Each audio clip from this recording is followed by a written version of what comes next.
Wait for it. Wait for it. And we're live. Hey, all you crazy sci-fi and fantasy fans. It's time for your daily dose of shenanigans over here at the Blasters and Blades podcast.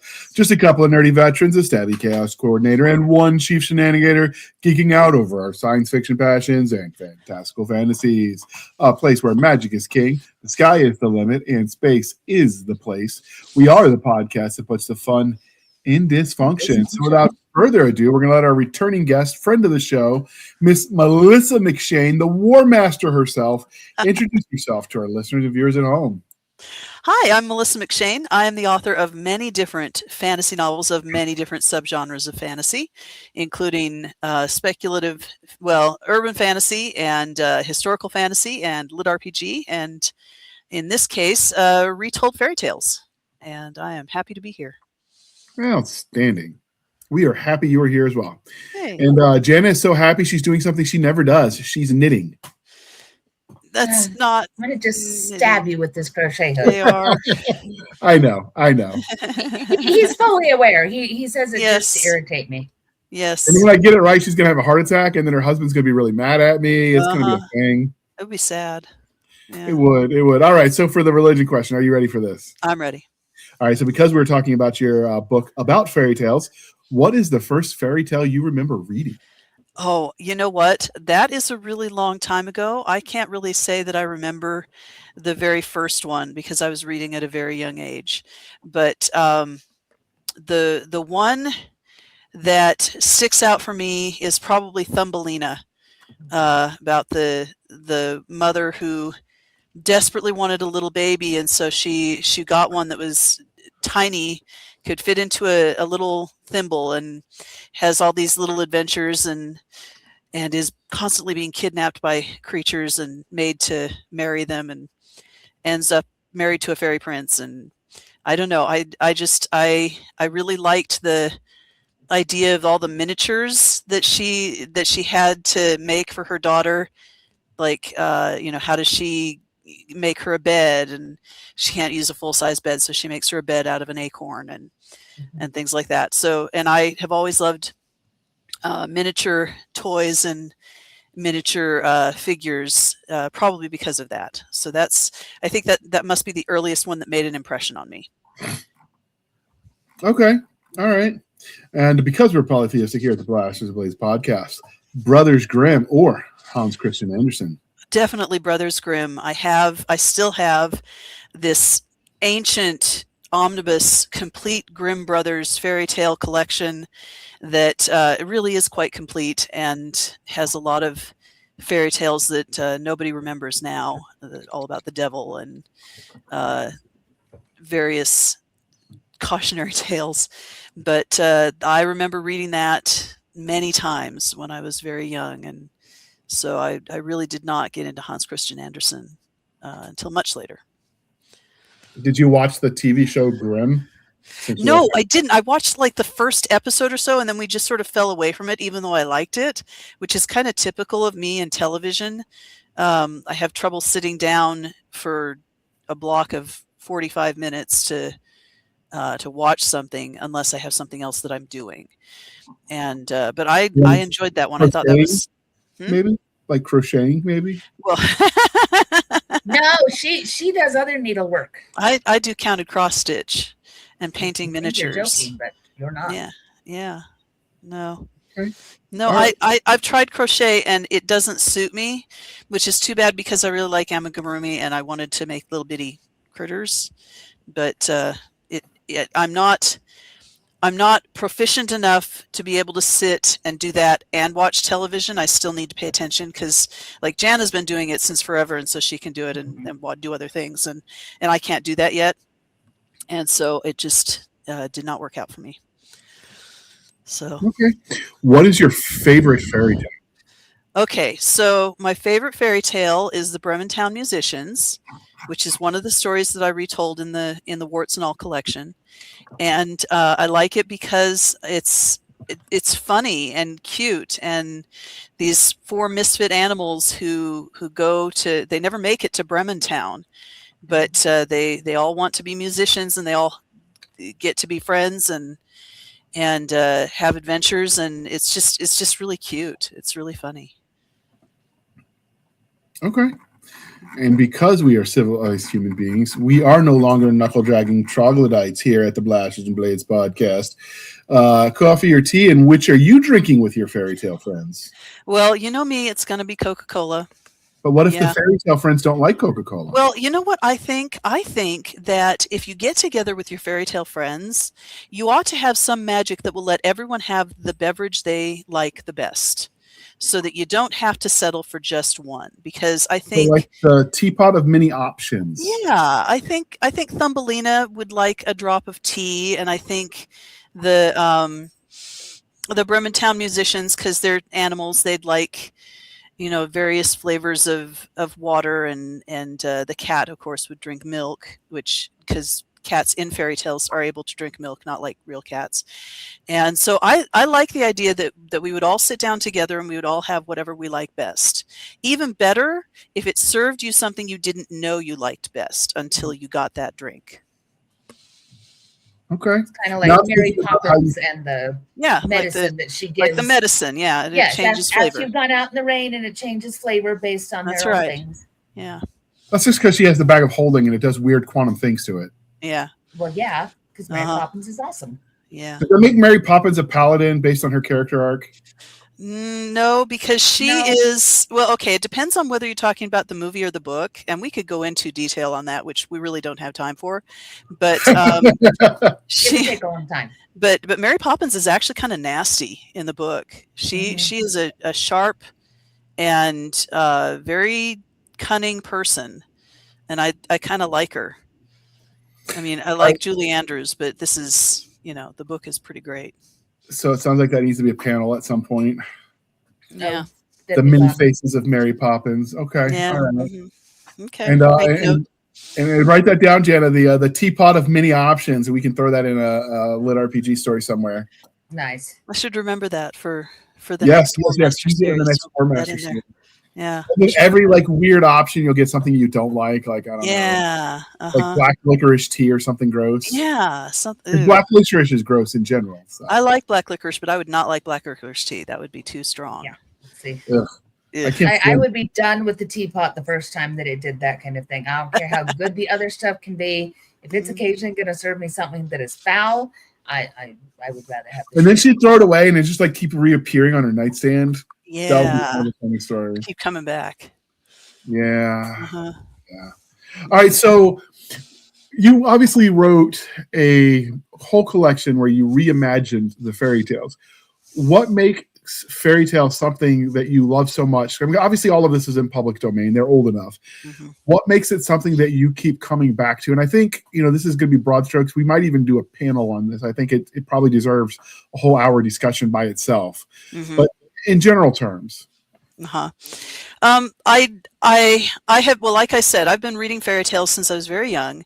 And when I was 13 and living in upstate New York, our public library had a whole collection of the color fairy tale books by Andrew Lang.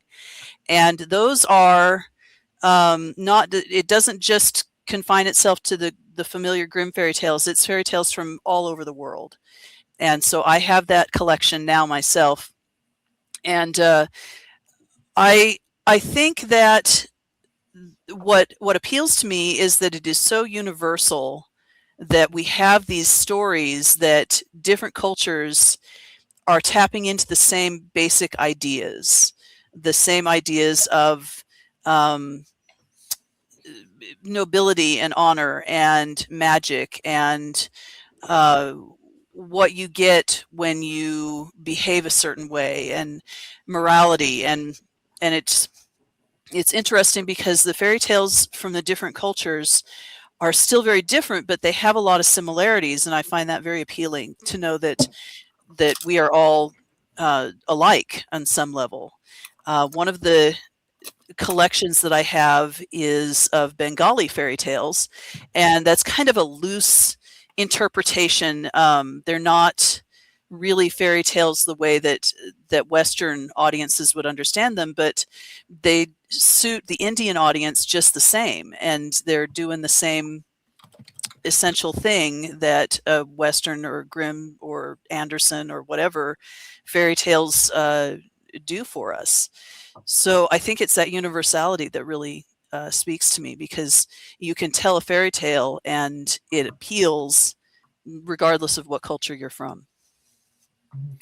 So I think just, and I'm pulling this up, dear listener, from Google, but it said, I'm giving you a definition of a fairy tale in case you don't know, because there are lots of things that outside of Hans Christian Andersen and Brothers Grimm that would count.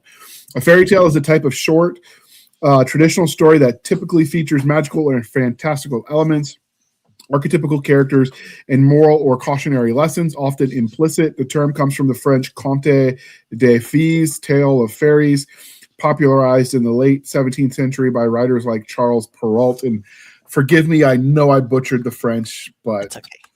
I'm not feeling like surrendering today. So Okay, That was it. that's fair. does that fit? You okay with that definition? Yeah, I think that's pretty good. Does that fit with the stories that you found out of Bengali?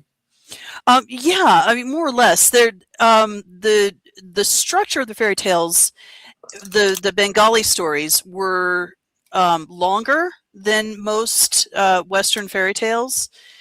They went on a lot longer, and they were definitely reflective of the culture of their time, which meant that there were some aspects of it that were kind of odd to me, but the magic was still very much an important part of it. There was one fairy tale that hinges on the hero having his head cut off and then having it restored later. And that seems very much like something the Brothers Grimm would have found out about and written about. Sleepy Hollow? Yeah. So yeah, they were, I mean, there were some differences, but it's still, I think that's why you could fairly call them fairy tales. If you wanted to stretch that definition, I think it still fit. Okay. Well, that those cautionary tales and those morality plays, that is a very universal kind of, how do we teach children what they should and shouldn't do and how they should and shouldn't behave? And a lot of that comes through these similar kinds of stories. And I think the magic is both enthralling. It's something that gives it a little bit of extra, something to help you pay attention, but also it makes you wonder, I wonder if you could have a child the size of your thumb. Yeah. Fascinating. Mm-hmm. So the old passion plays from like the medieval times, we're talking 13th, 14th century, Right. Given that they are also pushing implicit moral cautionary lessons, tales warning against the devil and the like, would you count those then as fairy tales? I don't think so, because with those, they were very solidly rooted in Christianity, and magic not so much. I think it's later that you get the stories that are dealing with problems and issues and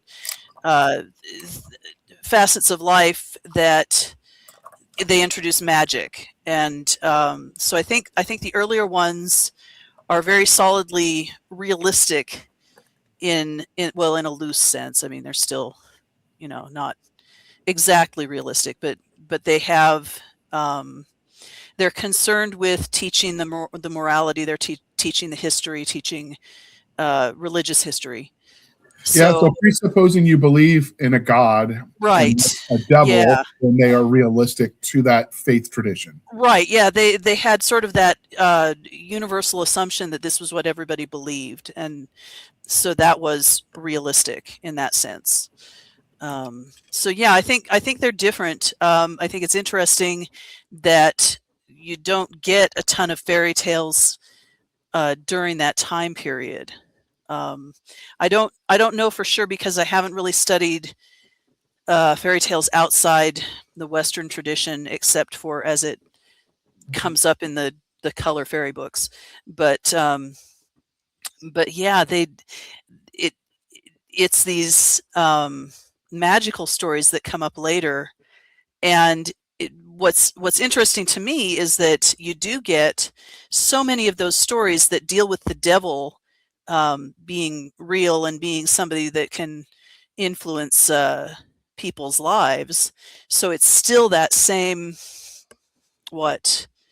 those same elements that you got in the passion plays, but now there's magic added. And I think that's where the distinction is. Yeah, and a little bit of mysticism since you've Yeah. got like the fairies and such. Yeah. Yeah, yeah. And you get a lot of folk tales that are older than that. There's a lot of history of folk tales that go back, just amazingly far back. And so there's kind of that line between a lot of the folk tales are cleverness, are things like that. They may or may not touch on that magic tradition.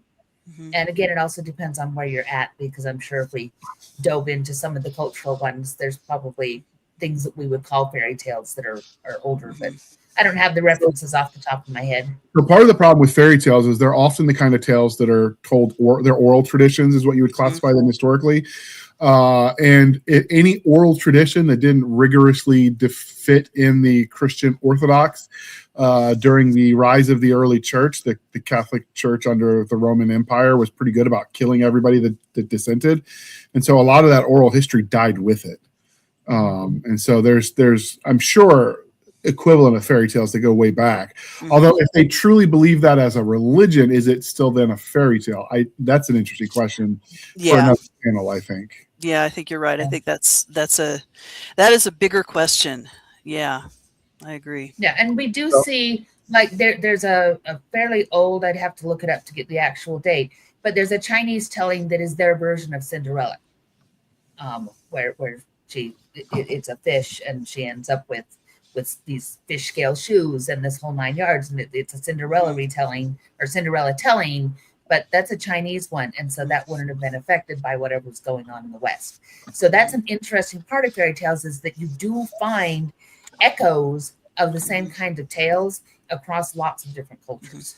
And turning that around, the stories that we get from other cultures, because it's said that Cinderella is the most common story across cultures, across time. And so you have not only that this is a story that every culture has, but we kind of center it on our Cinderella and say, oh, this is like you say, it's a Cinderella story, when it predates the Cinderella story that we have in the West.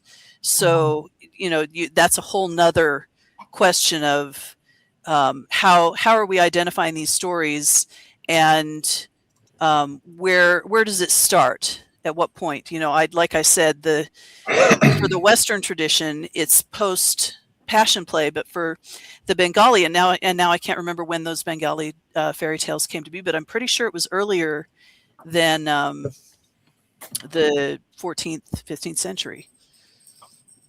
So that's another question. This is huge. Yeah, I think it's worth diving into. I know we've covered this episode 719, reimagining fairy tales and speculative fiction, but it feels like there's room for more. It's big. Yeah, I think we could talk about this for a very long time. So instead, it's really big. Instead, let's dive into your story. And as such, you've agreed to sponsor this episode, so I can air the commercial that you made about this book, and that'll help set the stage for what we're about to talk about. Okay. Beginner witch Chloe has a problem. There's a frog in her tub who says he used to be a man. Worse, his memory is slipping away from him. Magic doesn't work, so there's only one way she can think of to turn him back. But can't she bring herself to do it? And that's only the beginning of her challenges. In these 14 short fairy tale retellings, including Little Red Riding Hood, The Frog Prince, and The Princess and the Pea, follow the adventures of Chloe and her family as they fall into one fairy tale after another. Warts and All is written by Melissa McShane. This expanded deluxe edition includes 3 new stories and illustrations by Caitlin Walsh. Find it at nightharborpress.com or your favorite bookseller. All right, thank you for sticking with us through that commercial interlude. And now we're back with Melissa and the Warts and All collection. So where did you get the premise for this story? Like, obviously you're using fairy tales. You could have picked at random and the story would have been different. So how did you come up with what became this collection that has a throughput story throughout all the short stories? Well, it started over 20 years ago. There was a short story, a 72-hour story contest for a local convention, and a friend of mine told me that it was running and that it would be fun to enter, and I had an idea for a short story about the gingerbread man, and so I wrote the short story and I submitted it, and it won the contest. And then I lost the story. I could not find the manuscript, and like I said, now it must be over 25 years ago, and I'm sure it is somewhere in a box. Definitely not on a file somewhere. Definitely can't find that, but I don't know where it is. And so I came back to it a couple of years ago, where I really had liked the story of the gingerbread man that I wrote, and so I thought, well, I'll just have to rewrite it. I can't find it, and who knows, maybe I'll do a better job. And so I wrote the story, and it was fun. And then I had an idea, and I thought, well, this would be interesting if I made it so that I was telling a bunch of fairy tale retellings, but they all featured the same character. And she just kept having these adventures that happened to be fairy tales. And so I wrote the second one, which was, gosh, now I can't remember. Anyway, one of the other stories in the collection. And I don't remember how it came about that I decided I wanted to do it as a whole collection.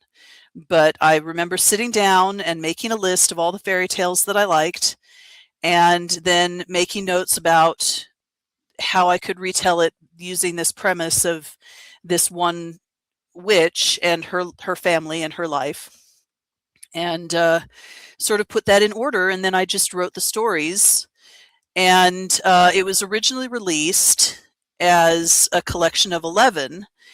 And I was talking to some friends on a Discord server, and one of the members was Caitlin Walsh, and I love her art. I think her art is really cute and really clever. She's an artist and a cartoonist. And I was thinking, what would be really great would be to have a book illustrated by her. And this came to mind as the ideal project. So we started talking, and I thought, well, if I'm going to have it illustrated, I'm going to expand it and write some more stories for it. So I wrote 3 more stories, and she did illustrations for all of them. There's a couple of the stories, the longer stories, that have 2 illustrations, but most of them just have the one. And this is the illustration for the Cinderella story. Shoot, now I can't remember the name of it. I am really not firing on all cylinders tonight. Yeah, this is the Cinderella story, which I swore I wasn't going to write because I don't actually like the story of Cinderella. And I figure it's been retold often enough, we really don't need me to. And then I went and did it anyway. So that is how this came to be. I just thought it would be a fun project and a little bit different and a little bit creative. This one's Bad Hair Day, which is the Rapunzel story. Although that yard is way cleaner than the actual yard in the story is, but you wouldn't have gotten the fun of all that hair coming out of the tower window. I kind of want a house with a tower now. Oh yeah. Yeah, the teenage daughter of the main character has an unsuitable boyfriend. When I love that she chooses the tower. That's because having kids of my own, they would choose that kind of a thing. It's been really, really hot here the last few days or the last couple of weeks. Mm-hmm. And so my 13-year-old daughter has decided to make a little nest where she goes to watch YouTube and that kind of stuff down in a walk-in closet that she has lined with fuzzy things to lay on and all of this, that, and the other. And if we had a tower, that's totally where she would choose to go. So I find it fun in that particular story that she did not get banished there. She has not been captured there.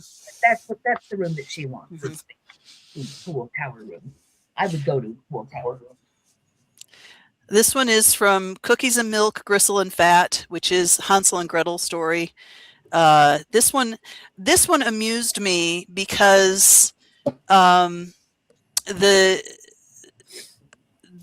witch has in this world, witchcraft is just a normal thing, and the main character goes to church and she sings in the church choir, and so, but you have some religious zealots who think that witchcraft is satanic, and so this story, the Hansel and Gretel story, is them trying to entrap the main character into pretending to or threatening to eat a child, and so he's climbing inside her oven. And I liked that. I liked that image. It's cute. Mm-hmm. This one is more subtle. This one is from the one about the elves and the shoemaker, and in this one, the elves, the fairies come and they'll mend things, and so this is the opening illustration for that story where her son has broken his favorite toy. And uncommon gifts. That's it. Thank you. I have your table of contents open, so that's good. Every time we can't place one, I'm grabbing. Yeah, them. I just can't believe I wrote these stories. You would think I would remember, but no. So that's uncommon gifts. That was one of the new ones. And there's the one that started them all.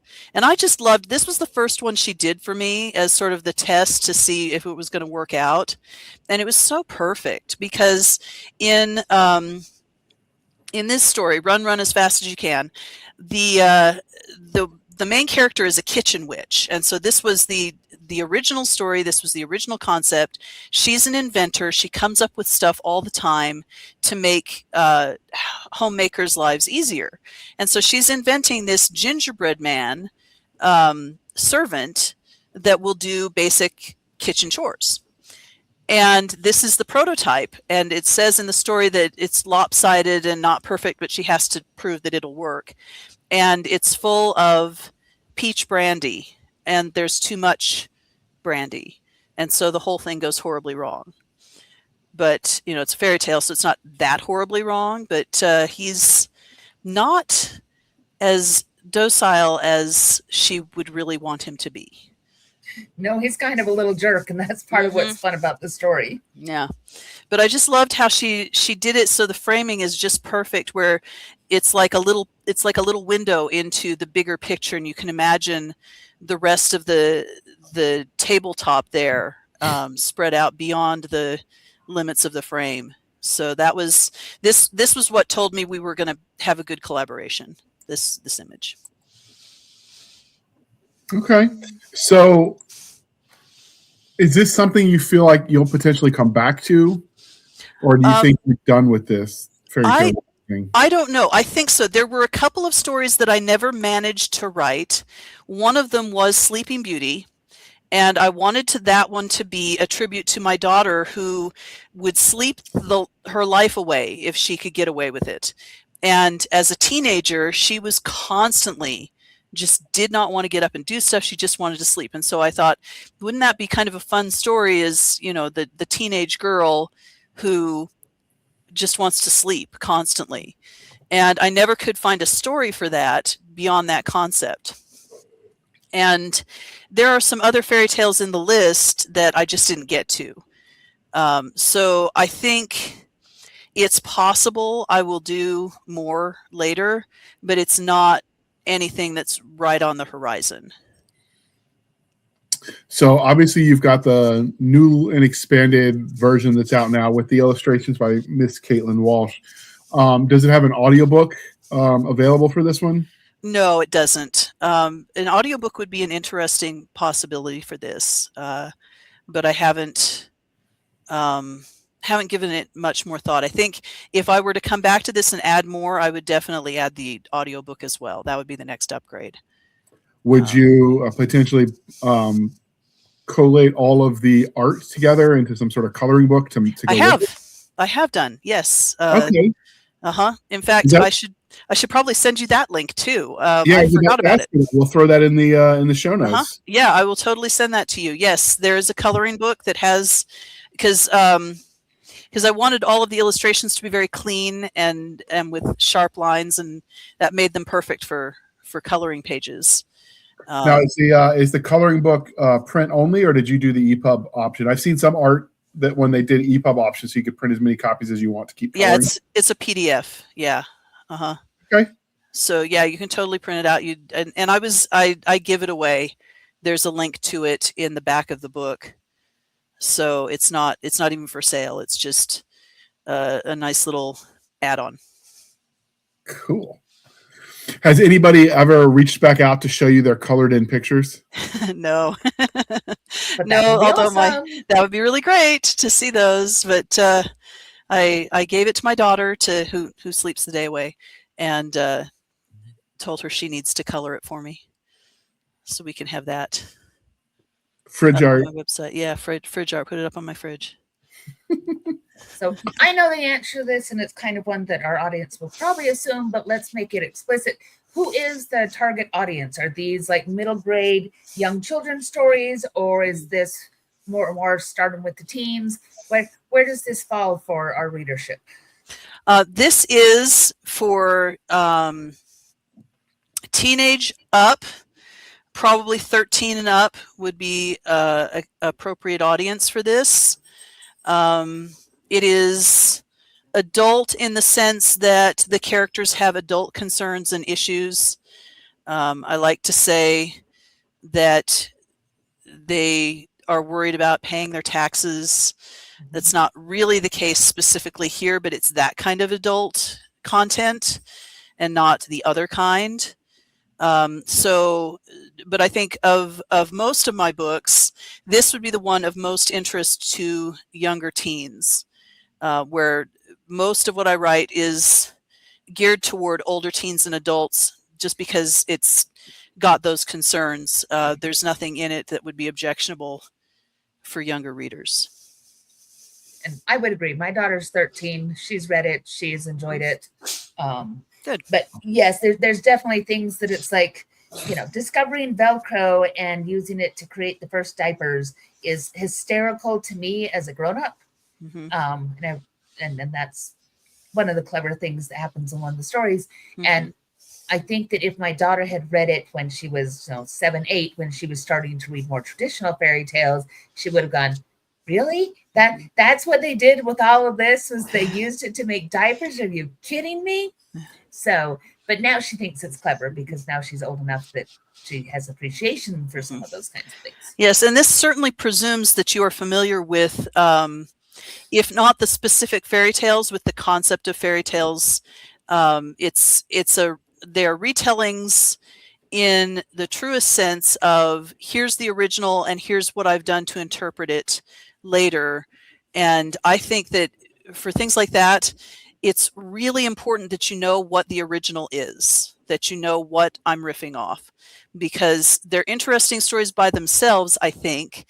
But if you know the source material, then you can go, oh, well, that was different from Cinderella, where she had this slipper that fell off and the prince tracked her down with it, and you did something different than that. And so I think that's important in reading. I don't know, maybe all retellings of fairy tales, maybe they all depend on you knowing what's being done differently from the source material. Now, as I recall, don't you have introductions to each one of the fairy tales that gives them some, that this is the fairy tale this is based on? Right. It's the format is, it's got the title of my story, and then it's got the title of the fairy tale that it's based on, and an introduction that says, here's what I was thinking, or here's why I like this fairy tale.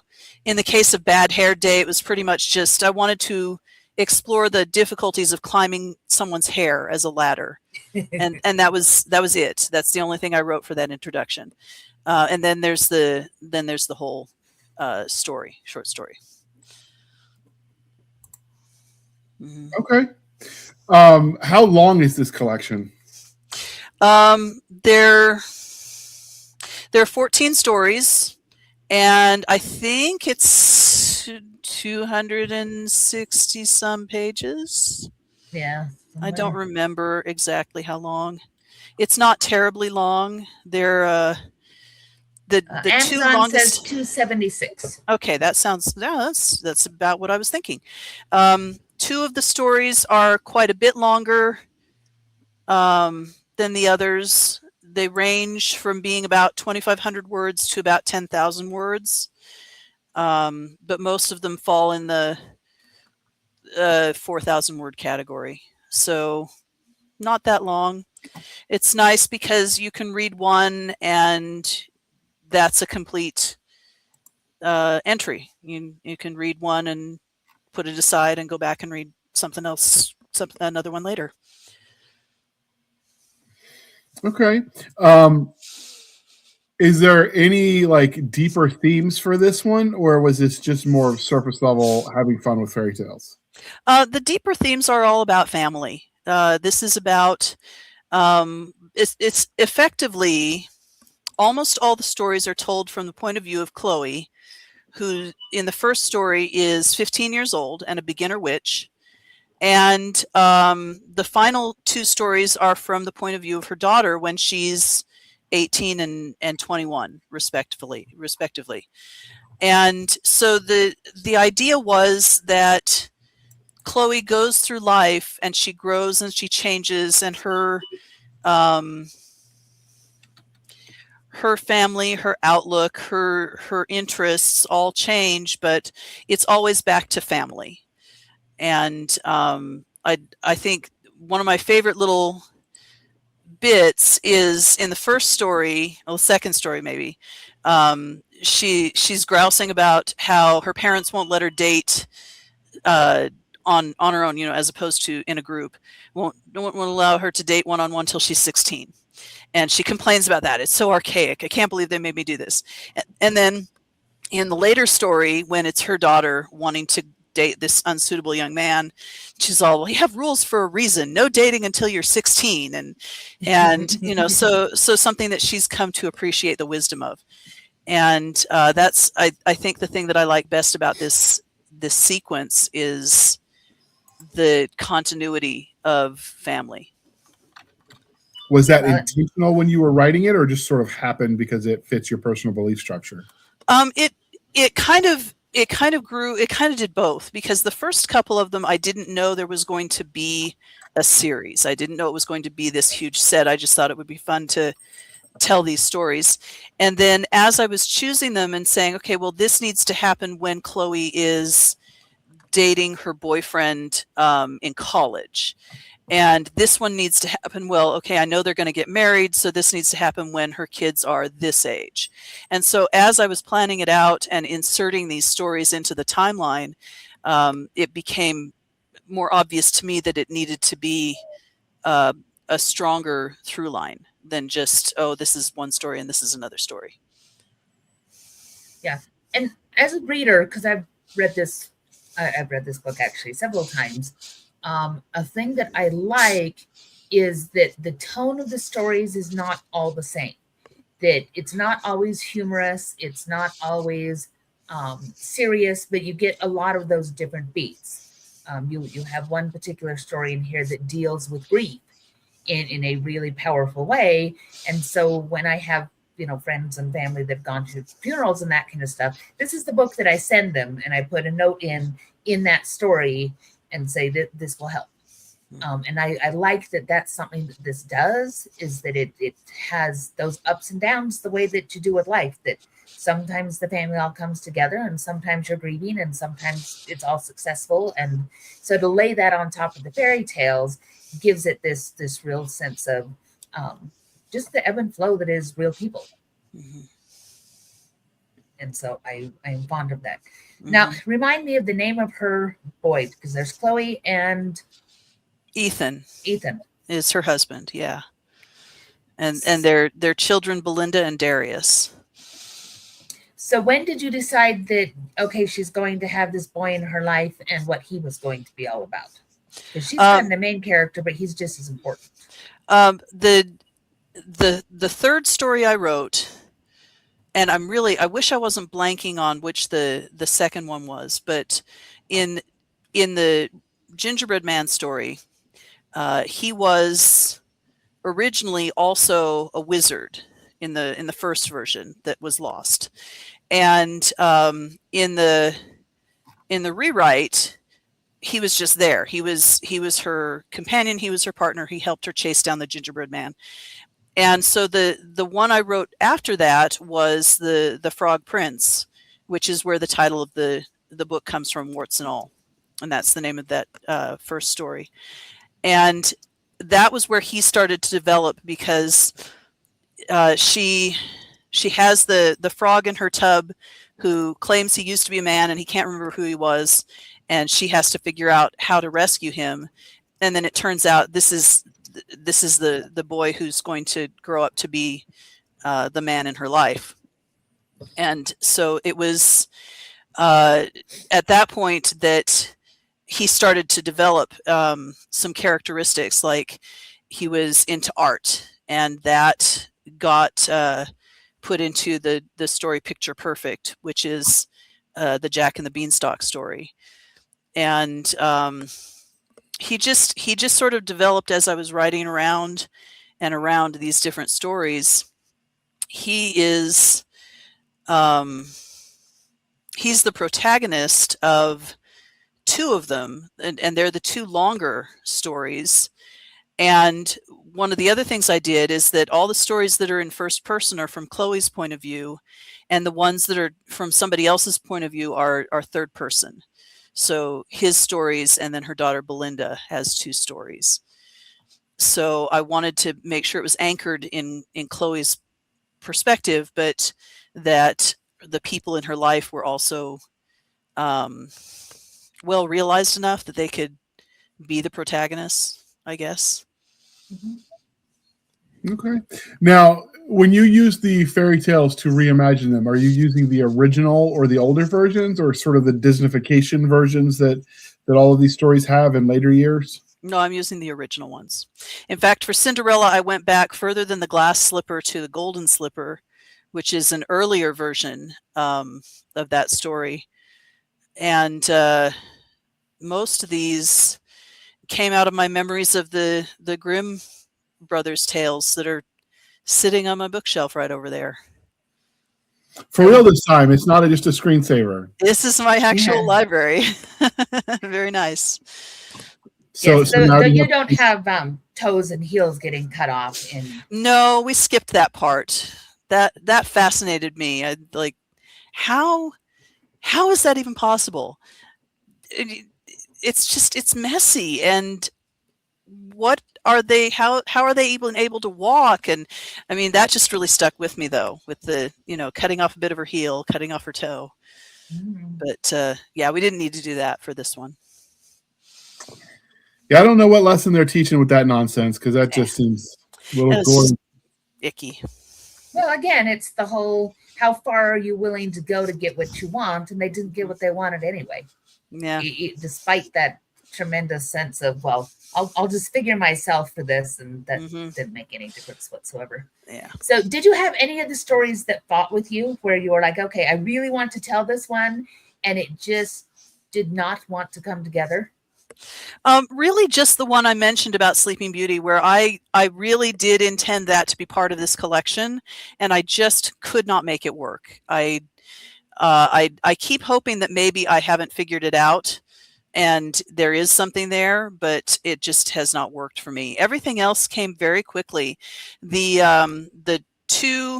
three stories for the expanded edition I wrote while we were on, not vacation, but there was a family get together in Arizona. And so I wrote in the car driving down from Utah to Arizona. And then in the place we were staying, I wrote those three stories over the course of a long weekend. So that was fun. They all mostly just came together pretty easily. Nice. Yeah, it was very nice. All right, so my last question, and I realize that this is a very difficult one because it's like asking which of your children you like best. Do Uh-huh. you have a favorite of your 14 stories? One that just, if you had to pick one from the book that you were going to go and read for yourself, that's the one that you would always start with. Okay. The my favorite, the one that I would go back to, is actually the final story in the collection, which is the princess. You're gonna have to tell me what it's called. Stronger than iron, tougher than nails, I think. Check the TOC real quick. Yeah, stronger than iron, tougher than nails. The Yeah. Princess and the Pea. That's the Princess and the Pea story, and it's a romance, and I like it because I can't remember where the inspiration came from. Oh, nice. It is extremely frustrating to me because I read a story, one of those dark fairy tale stories, so modern retelling. And all I remember of it was that the fact that the princess bruises easily was key to the horror of the story. Like that was what they wanted, was someone who could be easily abused. And I cannot find that story. It's not in the Ellen Datlow collection. The ones that are like, oh, I don't remember that. Anyway, she's got modern fairy tale stories, Ellen Datlow and Terry Windling, and I searched those. It's not one of those.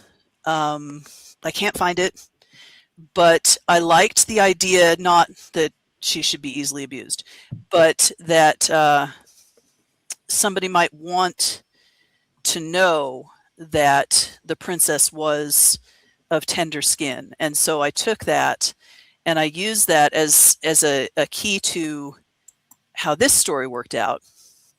And I really liked how it came out. Plus it's a romance and I enjoyed that. And it was just fun. It was fun to write. It went really quickly and I find it very satisfying.